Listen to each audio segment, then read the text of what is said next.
Kay mayong adlaw na usab nini nga ikaduha nga hugna na usab sa atong paghatag mensahe sa pulong sa Dios nga diin kini mga higala ato na usab nga maisaysay ang mahitungon na sa katumanan sa pagkatao ni Jesus. Kung imong tan-awon mga igsoon, adunay gisulti ang Biblia mahitungod ni ining pagkatao ni Jesus nga diin si Jesus mga igsoon. No, matod pa diri sa Mateo kapitulo 1 bersikulo 18 og ang pagpanganak kang Hesukristo nahitabo sa ingon niini nga kaagi sa diha nga ang iyang inahan nga si Maria kaslunon pa kang Jose ug sa wala pa sila magkausa siya hingkaplagan nga nanamkon pinaagi sa Espiritu Santo. Mao kini ang katumanan sa pagkatao ni Hesukristo nga diin igsoon buhat sa Ginoo. Mao ni siya ay buhat sa langitnon nga plano o pamaagi nga diin si Maria nga samtang kaslunon pa nakaplagan nga nabuntis. Busa si Jose nga iyang bana sanglitaw man siya nga matarong ug dili buot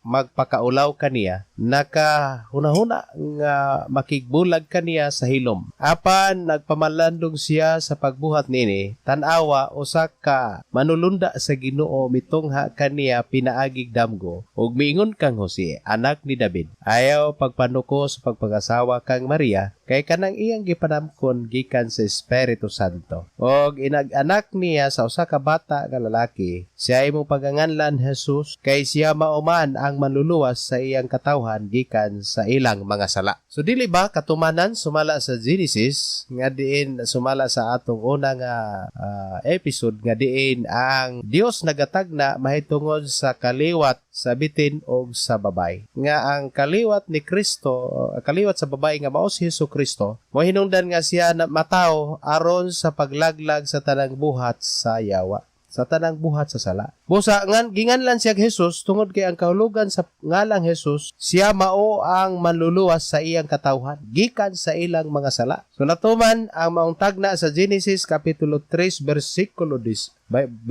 15 nga adunay kaliwat sa usa ka babay. Now kini nga kaliwat mao kini ang kaliwat ni Hesukristo. Nga diin si Jesus kinahanglan siya mahimugso, mataw sa gitakdang panahon. Matod pa sa Galacia 4:4. Mga panahon uki niabot ang mga panahon no nga si Kristo mataw pinaagi sa buhat sa Espiritu Santo. Nga diin adunay nahitabo nga matod pa pagkabuntis sa kababay nga wala gyud unta pa kini mahilabti ni Joseph. Apan si Joseph nga matarong nagunahuna sa hilom nga makigbulag siya, apan ang Dios nagaingon kang Jose nga ayaw nagbuhata kay kanang iyang gipanamkon iya na sa Espiritu Santo gikan sa Espiritu Santo ug inig anak niya usa ka bata nga lalaki ug siya imong paganganlang Jesus kay siya mao ang maluluwas sa iyang katawhan gikan sa ilang mga sala. So natuman ang plano sa Dios pinaagi sa pagkatao ni Hesukristo. Ang plano sa Dios mao ang pagluwas sa tao sa iyang pagpakasala. Busa si Kristo mataw aron nga siya muluwas sa iyang kaliwat, sa iyang katawhan gikan sa ilang mga sala. Ug kung imong tan-awon mga kaigsunan, no, ang katumanan sa pagkatao ni Jesus wala man pud isulti diri Disyembre 25 pero atong gituyo nga kini atong topiko kay kining December sa kadaghan sa mga tawo nga nagselebrar pasalamat nga diin si Kristo na tao. Ito na lang ang himuon nga di na lang ta mangitag unsang adlaw, unsang bulana. Importante nga ang Biblia nagsulti sa katumanan mahitungod sa pagkatao ni Kristo Jesus nga ang pagluwas sa mga katawhan gikan sa ilang mga sala. Diin mga higala nga ang pagkatao ni Jesus didto kini nigawas gikan sa kaliwat ni David. Diin kaliwat nga masinulundon usab sa Dios. Kaliwat nga matarong.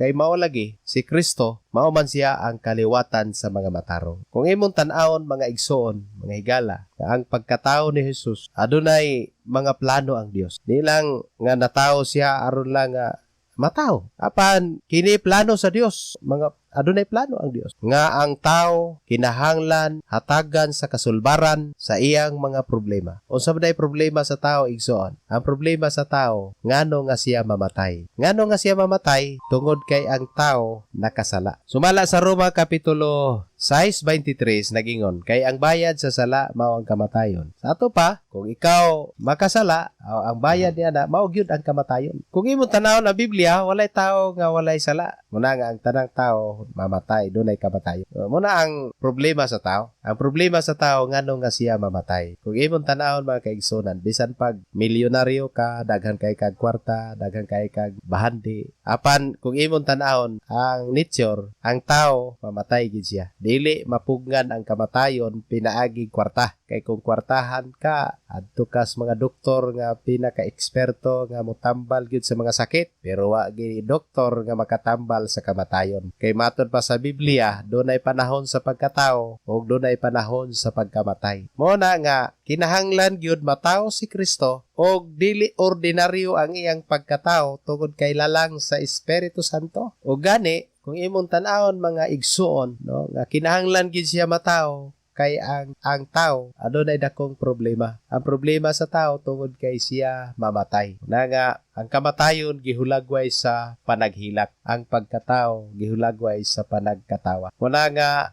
kung imong tan-awon mga igsoon ug mga higala, ang Biblia nagsulti mahitungod sa katumanan sa pagkatao ni Kristo Jesus nga adunay plano o tuyo sa Dios ni. Ang plano sa Dios igsoon nga si Kristo matawo para nga ang tao maluwas gikan sa ilang mga sala. Ang gusto sa Dios nga ang tao magpuyo nga dili na siya magpakasala. Busa ang Dios yang nakita nga ang tao dili mapugnan. Moingon man dayon ang tao nga tao ra magugo makasala gid ko. Muna usahay rason sa mga tao tungod kay siya tao makasala. Pero kung imong tan-awon mga kaigsunan nga dili gid masulbad ang problema nga ang tao mamatay. Usa kinahanglan nga si Kristo matawo, giabot ang panahon ang takna nga si Kristo matawo na kay dunay tuyo ang Dios nga si Kristo muluwas, si Hesukristo muluwas sa iyang mga katawhan gikan sa sala. Kaya masulbad ang problema sa tao ngano nga ang tao mamatay, kay ngano nga ang tao mamatay kay siya nakasala. Matud pa sumala sa balaang kasulatan, sumala sa Roma kapitulo 5 versikulo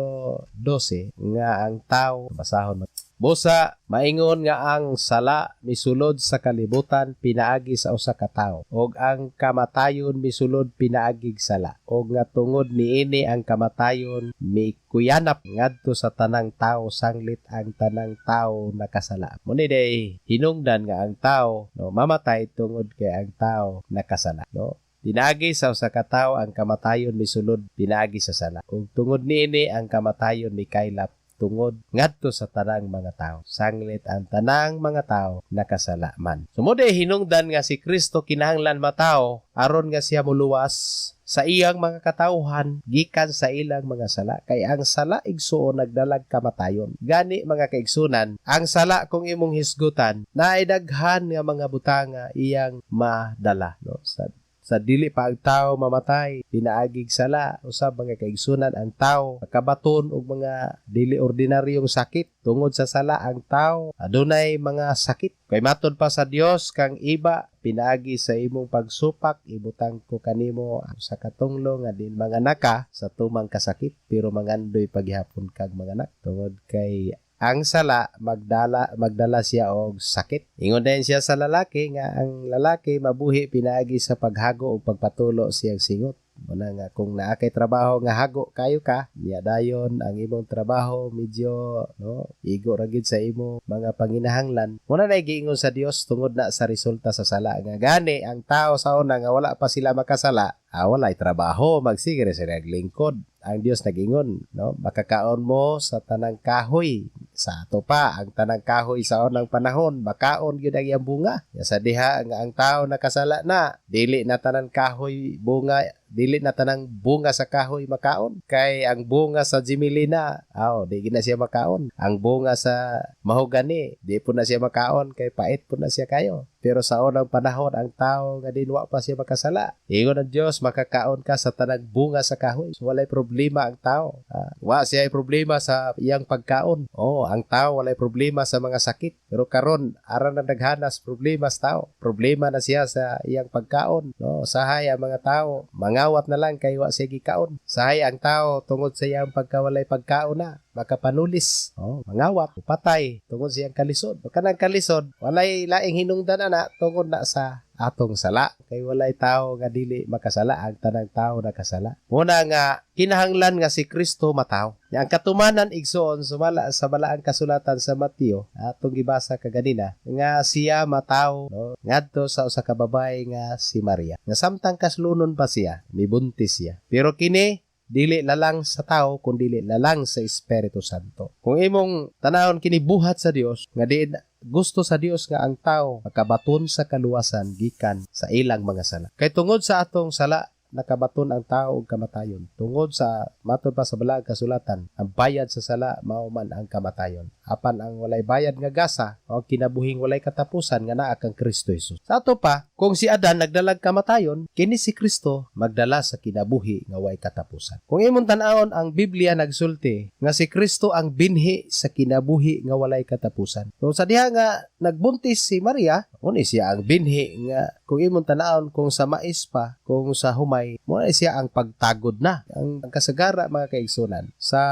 binhi nga mais, idigtanom nimo ana, tulo ka adlaw mugitib na siya. Mugitib na siya. Pinagi sa pag-ulan kung basa nga yuta, gitib na siya tulo ka. Imo ginang himatikdan sa humay magtagod ka. Di na siya largo mo gitib. Pila ka gabi pa na siya. Wata makahibalo ang pila ka gabi. Pero kung imong tan-awon, sa diha nga si Maria nagbuntis na, si Kristo gipadala nga binhi, ingon nga binhi sa kalibutan, aron siya ang binhi sa kinabuhi nga walay katapusan. So, kung imong tan-awon ang kalibutan, kung wala si Jesus Christ, kung wala si Jesucristo, mahimo nga ang kalibutan, no? Wala nay paglaom ang tao, tungod kay ang tao taman ra man ining kalibutana, samtang siya mabuhi pa ning kalibutana, maora man na siya, magbato na lang siya og kalipay siyang kinabuhi, bisag unsa na lang iyang buhaton, no? Di na lang siya magpugong siyang pagkadautan kay ang iyang kinabuhi tamar raman diri ning kalibutana. So gusto niya nga maangkon ang kalibutan, angkonon ang kalipay sa kalibutan kay naghunahuna man siya nga diri ra sa kalibutan siya taman. Pero imong tan-awon nga si Kristo gipadala aron nga iya kitang luwason, iya kitang lalinon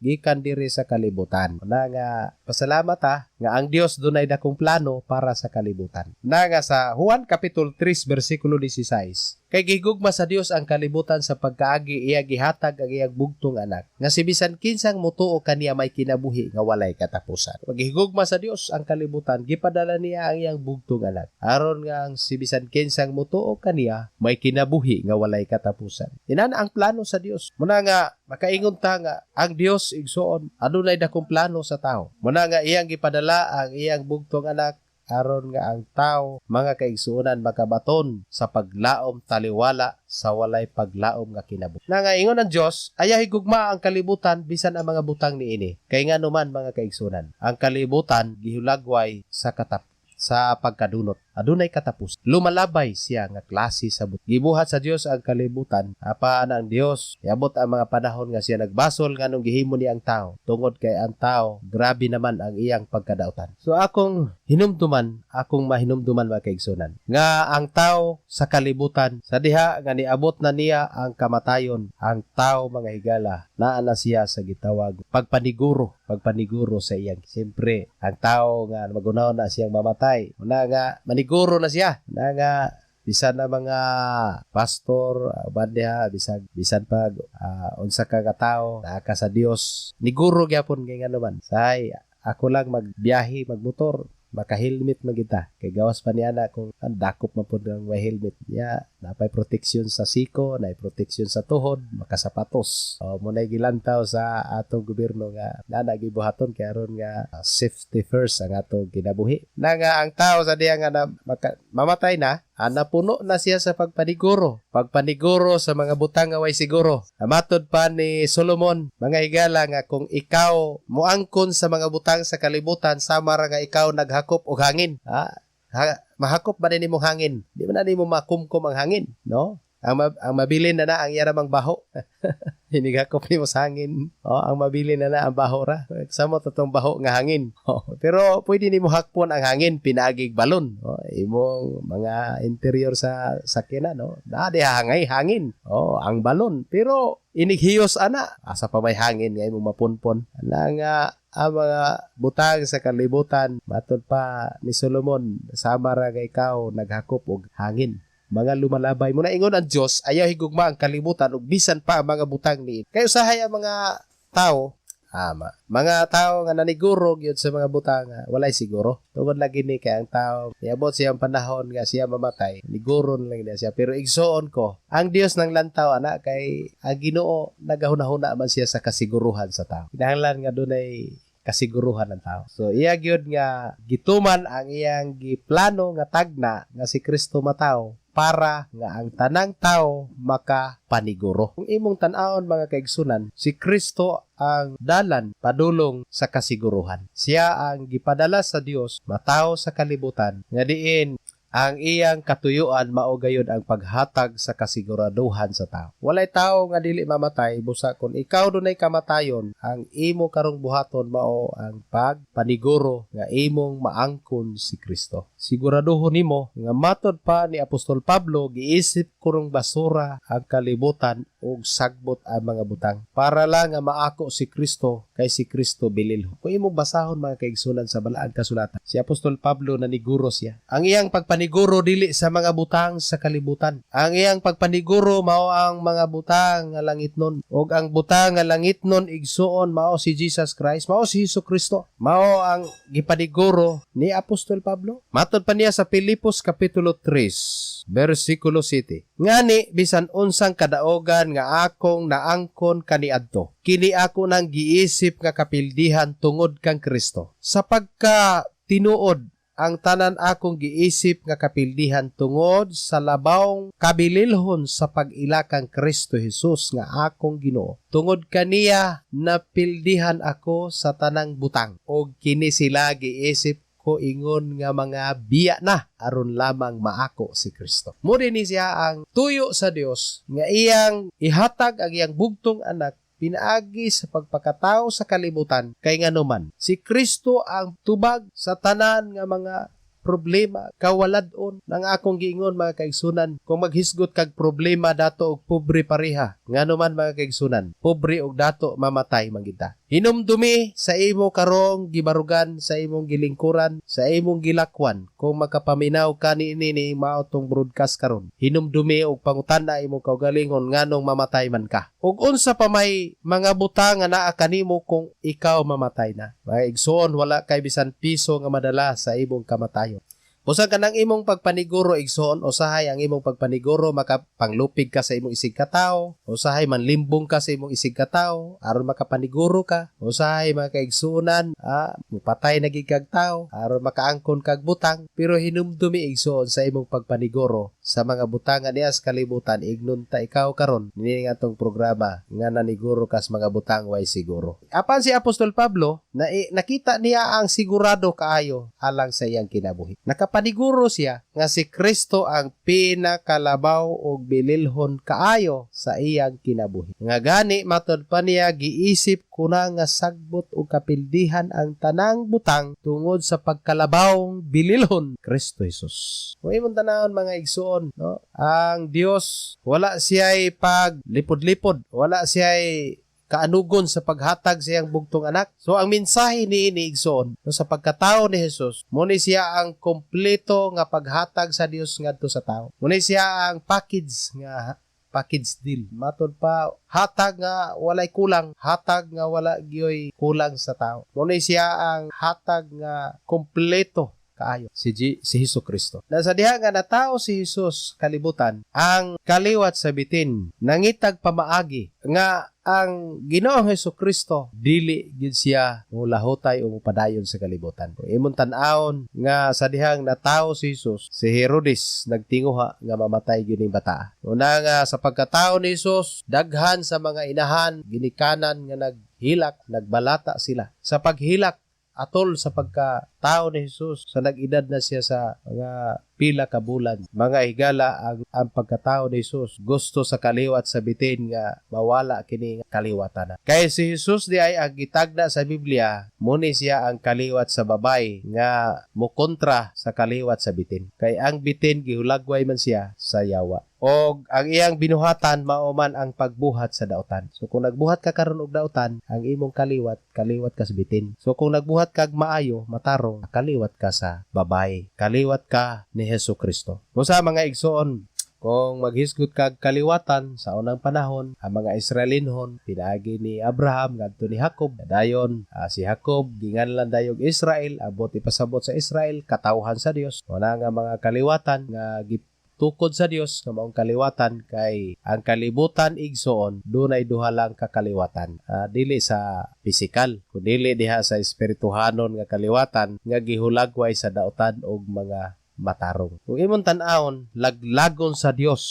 ang mga daotan. Matod pa ni David sa sulat niya diri sa Salmo nga ang daotan mahanaw apan ang mga matarong magpabi. Sa kung imong tan-awon nga si Kristo natawo sa kalibutan, atong tanawon mga kaigsunan nga siya magdala kanato sa kaluwasan sa paghatag kanato sa kasulbaran bisan pa man sa tanan mga aspeto sa problema sa tao. Siya ang tanan nga muhatag kasulbad. Masulbad yun ang tanan nimong problema karon. Sabi nagwa kay kuan dia mga gift panahon sa December walay mga regalo nimo kay wala ubos kayo ka nga tao diri sa kalibutan. Gawas ato mga dunay mga daghang mga ninang ug ninong nga mga dato, makadawat sila mga nindot nga regalo, pero ang pinakanindot nga regalo nga imong madawat karon mao si Hesukristo. Kung naa si Hesukristo sa imong kinabuhi, nakadawat ka og regalo nga gikan sa langit ug kana nga regalo muna siya ang hingpit walay kulang mga kaigsoon. So kung imong tan-awon sumala sa tagna ni Isaias, no? Matod pa sa Mateo kapitulo 8 versikulo 17, kini tuman sa gisulti pinagi sa propeta nga si Isaiah nga nag-ingon, gikuha niya ang atong mga kaluyahon o gipas-an niya ang atong mga sakit. Ato pa kung imong tan-awon nga si Kristo nahimugso na tao sa kalibutan aron pagdala lamang sa tanan natong mga kaluyahon o pagsulbad sa atong mga sakit. Nindot kayo nga plano sa Dios sa kinabuhi sa tao. Ang plano sa Dios sa kinabuhi sa tao nga ang tao makabaton o kasiguruhan sa dili malalis. Ang Biblia nagsulti nga aduna gyoy pagkatao ni Hesukristo o kini gisilibrar sa daghang mga katawo. Gawas lang sa mga tao nga wala mutuo kang Kristo, ingon nga siya mao ang pinadala, siya mao ang man. Dili nato na sila mabasol. Apan kita nga mga tao nga nagatuo, ining balaang kasulatan, nagatuo nga si Kristo na tao tungod og alang kanato. Aduna nay daghan nga mga tao nga nangandam sa ilang selebrasyon atol sa pagkatao ni Kristo. Kung imong tan-awon mga kaigsunan, kitang tanan angay nga magmalipayon tungod ni ining plano sa Dios nga iyang ipadala ang iyang bugtong anak o kini gitagna niya o kini natuman ni ining maong panahon sa atong kalit. Bulahan kayo ta tungod kay naatol sa atong pagkatao karon sa atong pagkinabuhi nga naana si Hesukristo, no, gani milabay na ang kapin sa 2,000 katuig ang pagkatao ni Jesus. Apan presko pa kayo, labas pa kayo ang atong panghunahuna o pagpamalandong sa matag tuig nga si Kristo gayod na tao sa dakong plano sa Dios sa tuyo nga kita maluwas gikan sa sala nga ang sala nagdalag kamatayon. Sa muning gingon nga grabe ang panalangin sa Dios sa atong kinabuhi. Ang katuyuan sa pagkatao ni Jesus, mga higala, mao gayud ang pagluwas gikan sa sala, luwas sa tao gikan sa sala. Tungod kay ang sala nagdalag kamatayon, nagdag dakong problema, nagdag balatian, dag katalagman na moingon dayon nga usahay mga kaigsunan. Ang Dios pay pasuminglan sa mga katalagman, no? Ang Dios pay basolon nga kung gugma ang Dios nganong naamay mga katalagman nga halos daghan na nangamatay. Pero igsoon kini gisulti na sa balaang kasulatan nga pinaagi sa atong sala, moabot gayud ang daghang klasik-klasik balatian o katalagman sa kalibutan. Pero kung sulayo nato igsoon og higala, no? Kung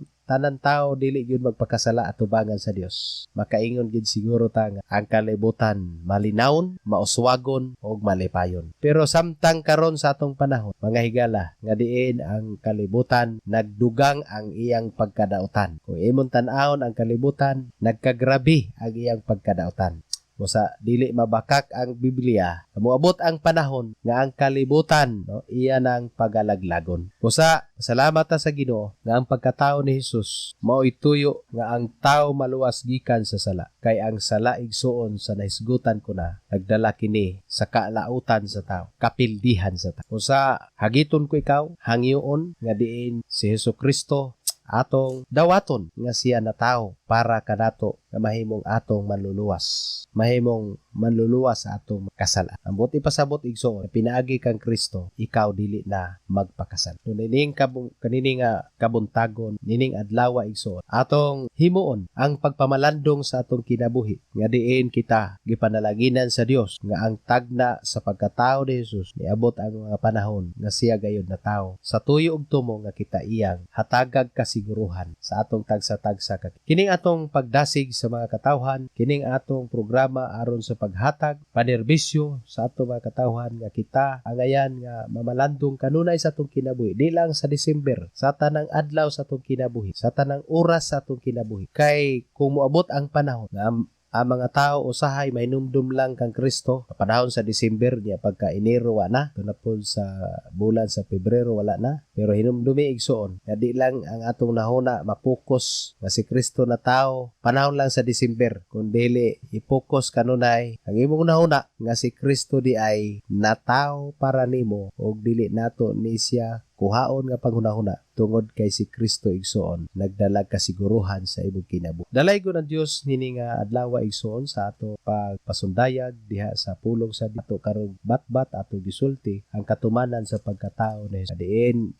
Kung gusto kamo og dugang nga impormasyon, kasayuran may tungod sa pagkatao ni Jesus, gihagit ko kamo sa pag-ukab sa inyong Biblia. Basahon nato ang Biblia aron inyong may sayran ang mga panghitabo gayon sa pagkatao ni Jesus. Apan limitado atong oras, igo lamang kita naghatag kahulugan nga ang pagkatao ni Jesus adunay katumanan uban ang plano sa Dios ug katuyuan sa atong kinabuhi. Hinumdumi nga ang iyang pagkatao adunay katuyuan, plano sa Dios nga luwason ang iyang mga katawhan gikan sa sala aron nga makabaton kini sa kasiguruhan diha sa kinabuhi nga walay katapos. Dalaygon ng Dios o hinaot ko nga ang Dios magapanalangin nining maong programa na daghang mga tawo makapaminaw og sila makahimo sa pagdawat kang Kristo sa ilang kina. Mga igsoon, bulahan kaayo ang tao nga makabaton og Kristo sa ilang kina. Bulahan kaayo nga si Maria didto nahimugso ang atong manluluwas. Pinagi sa iyang taguangkan, didto nalalang, didto naumol ang pagkatao ni Jesus. Busa bulahan si Maria. Apan di lang siya ang bulahan, kung si Kristo anaa sa imong kasing-kasing, no? Kung didto sa sabakan 9 ka bulan, anak raman to. Iabot ang panahon nga si Kristo miingon sa iyang inahan nga babay ayaw gilaki, ayaw paghilak, ayaw ako gilaki. Hilaki ang imong kaugalingon. Meaning si Maria didto nalalang si Jesus. Aduna pa siya paghilak siyang kaugalingon tungod kay tao siya nga namatay hangtod karon wa mabanhaw. Ug si Maria nahimo siyang bulahan kay gipili sa Ginoo nga didto siya malalang. Dito siya ikamabdos, dito siya ikabuntis. Apan mga igsoon, ang pinakadakong bulahan nga di lang diha sa tiyan ibutang si Jesus kay kung sa tiyan imo ra man ang igawas wala nga ang atong hinumduman nga si Kristo ibutang dili sa tiyan diha sa atong dughan sa atong kasing-kasing kay nganuman ingon Jesus nanukto ko sa imong kasing-kasing oras nga ikaw mag-abri mo ablihan nimo imong kasing-kasing musulod ko ug muuban ka nimo sa imong pagkaon na kung imong tanahon mga kaigsunan padayon di ay si Kristo no mangitag puy anan na nga kung imo lang buksan karon sa imong kasing si Kristo si mong kinabuhi, sulod siya uban kanimo. O, bakig itong basahon mga higala. Sa Pinadayag 3 versikulo 20. Tanawa, Pinadayag kapitulo 3 versikulo 20. Tanawa, nagtindog ako sa pultahan og nagatuktok. Kung may magapatalinghog sa akong tingog og muabli sa pultahan, kaniya mosulod ako og makigsalo ako sa pagkaon uban kaniya og siya uban kana. Di lang di ay sa tiyan siya mosulod. To kang Maria nga tiyan, kun dili diha sa imong kasing-kasing siya mosulod. Kung imong ablihan karon sa imong pagpaminaw ning atong broadcast, ablihi imong kasing-kasing, pasudla siya sa imong kasing. Ang buot ipasabot, kung si Kristo na sa imong kasing-kasing, siya ang imong higugmaon, siya na ang imong huna-hunaon, ug siya na ang imong hinigugma karong adlaw. Siya ang forever nimo, kay walay forever sa kalibutan makana gugma sa manag-uyab. Gamay ra bikil ana, sukulit ra wa na, mulubad na, no? Labi nagmangutana na siya nga ang wa na makay dalang tsukulit. Di na dahil siya mo timplag kape kay nang luod naman, wa na, lubad na ang iyang gugma, pinagi rag tsukulit. Pero si Kristo, mga igsoon, kung siya ang imong higugmaon, siya ang maunungon, siya ang imong forever sa kinabuhi. O na nga pamalandunga, ayaw gayod kalimti nga sa imong kinabuhi si Kristo na tao, aron imo siyang angkonon, dili ibutang sa tiyan, kundi ibutang sa imong dughan, sa imong kasing-kasing, na si Kristo, mga higala, imo siyang ilhon nga siya ang imong manluluwas.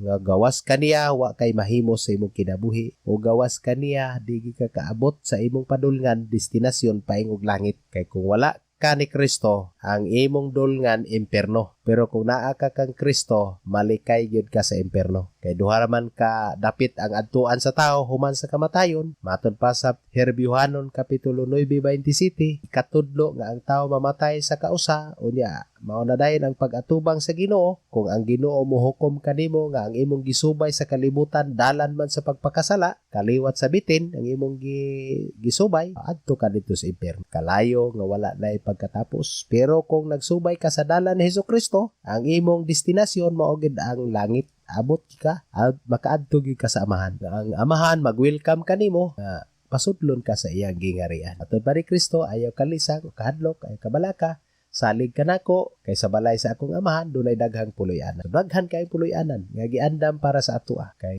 ang Dios nagtaga naman para kanimo. Sa mga higala, igsuon, salamat kayo. Dios nagtagna sa pagkatao ni Jesus. Tuman kini sa diha nga siya gibuntis ni Maria. Diha igsuon si Jesus nahimugso sa kalibutan. So dalaygon Dios, ang Dios magapanalangin sa ato broadcast karong adlaw. Magaampo Dios nga labihan lang Dios nga labing balaan. Ginoo, salamat sa imong pagkamaayo sa diyuteng panahon. Kung nagampo Ginoo sa imong mga pulong, kini Ginoo makahatag lamdag sa mga katawhan nga ilang ilhon ang imong dakong plano, Dios, sa imong pagpadala sa imong bugtong anak, nga diin ang tanan nga mutuo may kinabuhi way katapusan, ug ang tanan magaablis kasing-kasing imong bugtong anak pasudlon o mahimo nga sila Ginoo kabaton sa kasiguruhan sa dalaygon ka Ginoo nining adlaw. Amo kang giday gipasidungga tuna, kaw magapanalangin nini nga mulambo kini ug daghan pa mga katawhan nga makasabot sa imong giday gipasidunggan sa amen.